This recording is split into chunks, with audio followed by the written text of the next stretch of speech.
Today, for the SIE exam, we are covering the essential features of employer-sponsored retirement plans.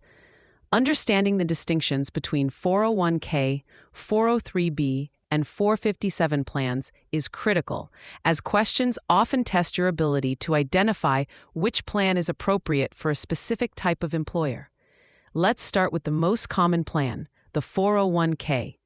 This is the workhorse of the retirement world for private, for-profit companies. When an employee contributes to a 401k, they are deferring a portion of their salary before taxes are taken out.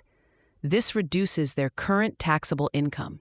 For instance, if an employee earning $50,000 a year contributes $5,000, they are only taxed on $45,000 for that year. The money then grows tax-deferred until retirement. A major benefit is the employer match. A company might offer a dollar-for-dollar match on the first 3% of an employee's contributions. This is essentially free money and a powerful incentive to save.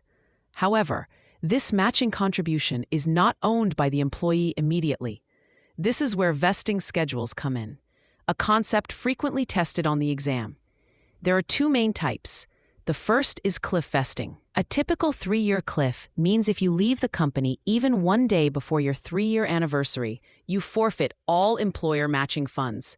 The day you hit the 3-year mark, you become 100% vested and own all the matching funds. The second type is graded or gradual vesting. A common schedule might vest you 20% after the second year of service, 40% after the third, and so on, until you are fully vested after 6 years. Employee contributions, however, are always 100% vested immediately. Now, let's differentiate the other plans.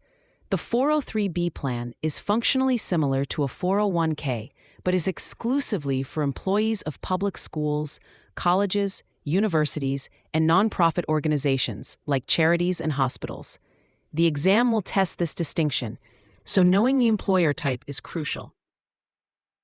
The 457 plan is designed for employees of state and local governments, such as police officers and public school administrators. Some non-governmental, tax-exempt organizations may also offer them. For the exam, a simple mnemonic can help you keep these straight. For-profits get the cash with a K for the 401k.